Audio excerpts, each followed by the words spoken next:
ગડોલી ખાતે દર મહિના મુજબ આશા વર્કર બહેનોની મીટિંગ યોજાઈ, જેમાં અનેક મહત્વપૂર્ણ પ્રશ્ન ઉઠાવવામાં આવ્યા. ખાસ કરી છેલ્લા 6 મહિનાથી પગાર બાકી હોવા તથા મમતા દિવસનું ટીએ પણ ન મળતા બહેનોમાં અસંતોષ જોવા મળ્યો હતો. મીટિંગ દરમિયાન બહેનો દ્વારા રજૂઆત કરવામાં આવી કે દર શનિવારે યોજાતી મીટિંગ માટે મળતું ભાડું, ચા પાણી અને અન્ય ખર્ચો પણ બંધ થઈ ગયો છે, જેના કારણે આર્થિક બોજ વધ્યો છે. સાથે જ ટિકિટ ભાડું, ટીએ સહિતના ભથ્થા સમયસર ન મળતા કામગીરીમાં મુશ્કેલી ઊભી થાય છે. આશા વર્કર બહેનોનું કહેવું છે કે તેઓ નિયમિત રીતે પત્રક ભરી તમામ નોંધ સબમિટ કરે છે, છતાં વાઉચર સમયસર મળતા નથી અને બિલ અટકાવવામાં આવે છે, જેના કારણ અંગે સ્પષ્ટતા કરવામાં આવવી જોઈએ.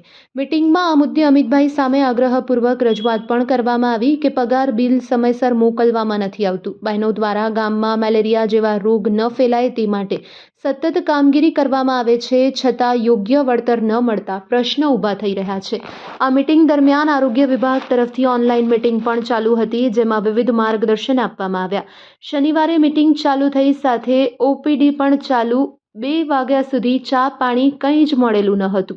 જવાબદારને પૂછ્યું તો કહે છે કે દવાખાના કોઈ ઉધાર નહીં રાખતા. સગર્ભા માતાને ટિફિનના રૂપિયા પણ હું આપું છું મારા પગારમાંથી, તેવું ડોક્ટર સાહેબે કીધું હતું. રિપોર્ટ બાય આદમ નોતિયાર, કચકાર ટીવી ન્યૂઝ.